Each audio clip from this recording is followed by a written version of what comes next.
Hello అండి, అందరికీ వినాయక చవితి శుభాకాంక్షలు అండి. ముందుగా ఈరోజు నేను మీకు పొడి బియ్యం పిండితో చక్కగా మెత్తగా దూదిలాగా ఉండేలాగా పూర్ణాలు అనేది ఎలా చేసుకోవాలనేది చూపిస్తాను. మనం బియ్యం నానబెట్టకపోయినా పర్వాలేదు, పొడి బియ్యం పిండితోనే మనం పూర్ణాలు అనేది ఎలా ప్రిపేర్ చేసుకోవాలి ఈ వీడియోలో మీకు చూపిస్తానండి. ఎక్కడ స్కిప్ చేయకోకుండా చూడండి.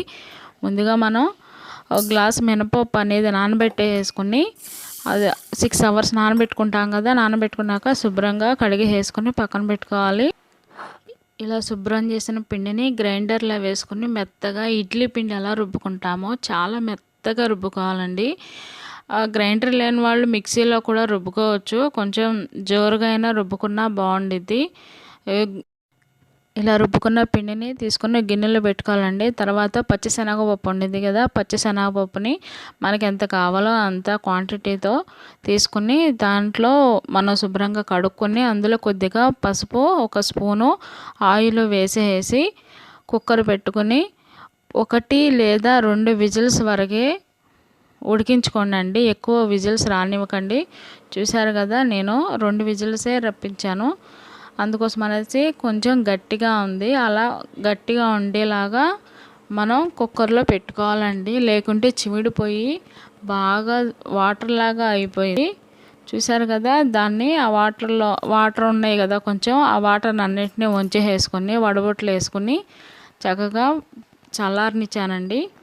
తర్వాత బెల్లాన్ని సన్నగా తురిమేసి పెట్టుకున్నాను. మనం మిక్సీలోనే వేసుకుంటాం కనుక ఇలా తురుముకుంటే బాగుండిద్దండి. ఇప్పుడు చల్లారిపోయిన శనగపప్పుని మనం తీసుకుని మిక్సీ జార్లో వేసుకుని దానికి తగ్గట్టుగా మనం తురుము పెట్టుకున్న బెల్లాన్ని కూడా అందులో వేసేసుకుని మిక్సీ పట్టేసుకోవాలండి. చెక్కబద్దగా అయినా కొంచెం పట్టుకోవచ్చు, లేదంటే మెత్తగా అయినా పట్టుకోవచ్చు, ఎవరిష్టం వాళ్ళది కదా. నేనైతే కొంచెం బరగ్గా ఉండేలాగా పట్టుకున్నాను. నాకు కొంచెం తడిగా అనిపించింది, ఇంకొంచెం జోరుగా ఉండేట్టుగా అనిపించింది. మళ్ళీ చీదేసిద్దేమోనని చెప్పేసి ఇక్కడ నేను ఒక ట్రిక్ అనేది ఫాలో అవుతానండి. ఆ ట్రిక్ మీరు కూడా ఫాలో అయ్యారంటే పప్పు అనేది చాలా గట్టిగా ఉండిద్ది, చాలా బాగుండిద్దండి. ఇప్పుడు నలిగిన పప్పు అంతటిని తీసుకొని ఒక బాండీలో వేసేసుకొని పెట్టుకున్నాను.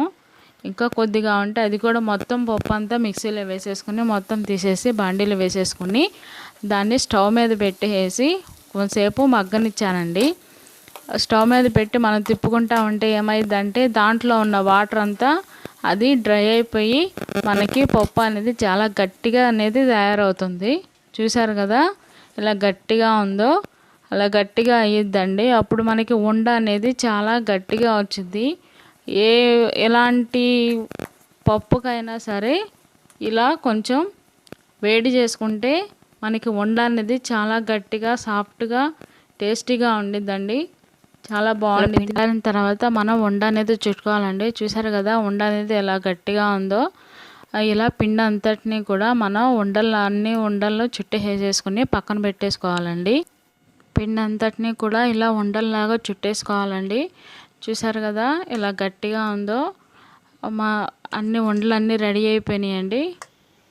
ఇప్పుడు మనం ముందుగా రుబ్బి పెట్టుకున్న మినపప్పు ఉంది కదండి, మినపిండి, ఆ పిండిని తీసేసుకుని మనం ఒకసారి పిండి అంతా చేతితో కలుపుకోవాలి. కలుపుకున్న తర్వాత మనం కొద్దిగా బియ్యం పిండి అనేది తీసుకోవాలి.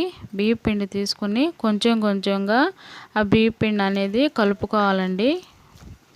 ఆ పిండిలోకి కొంచెం కొంచెం బియ్యం పిండి అనేది కలుపుకొని కొద్దిగా సాల్ట్ కూడా వేసేసుకుని కలుపుకోవాలి.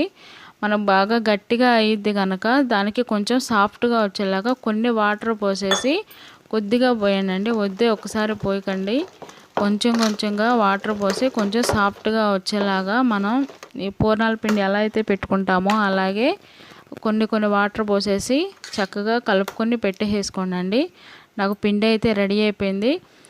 దాన్ని మనం పర్ఫెక్ట్గా ఎలా వచ్చింది అని మనం తెలుసుకోవాలంటే ఒక చిన్న గిన్నెలో వాటర్ తీసుకుని ఆ వాటర్ ఉన్న గిన్నెలోకి కొంచెం పిండి అనేది వేయండి. ఆ పిండి మనం వేయంగానే పైకి తేలాలి. సో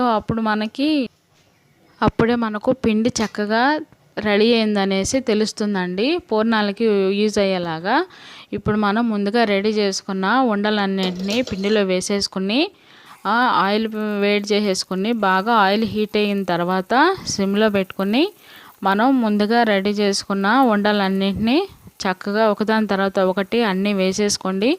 వేసిన 1-2 నిమిషాల పాటు కదపకుండా అట్టిపెట్టేసి తర్వాత వాటిని మెల్లగా కదుపుతూ ఉంటే అవి ఏటికాటికి విడివిడిగా వచ్చేసేస్తాయండి. అంటుకోకుండా చక్కగా నీట్గా వచ్చేస్తాయి. చూసారు కదా, అన్నీ చక్కగా ఒకటే రంగులోకి అలా నీట్గా ఎంత బాగున్నాయో. మీరు కూడా ఇలా ట్రై చేసి చూడండి, చాలా బాగుంటాయి. ఇలా చక్కగా వేగిన వెంటనే ఒక ప్లేట్లో తీసేసుకుని పక్కన పెట్టుకోవాలి. కొంచెం చల్లారిన తర్వాత అవి చాలా సాఫ్ట్గా ఉంటాయండి, చాలా మెత్తగా ఉంటాయి. మీరేం భయపడకోకుండా చక్కగా చేసేసుకోవచ్చు. గట్టిగా అస్సలు ఉండవు. కొన్ని నేను ఇప్పుడు పట్టుకున్నప్పుడు వేడివేడిగా ఉన్నాయి, అందుకోసం అనేసి నేను గబాల్ని కింద పెట్టేశాను. చూశారు కదండి, నా వీడియో కనుక మీకు నచ్చినట్లయితే ప్లీజ్ లైక్ చేయండి, షేర్ చేయండి, సబ్స్క్రైబ్ చేయండి ఫ్రెండ్స్. మరెన్నో వీడియోస్లో మీకు పోస్ట్ చేస్తాను. ప్లీజ్ సపోర్ట్ చేయండి.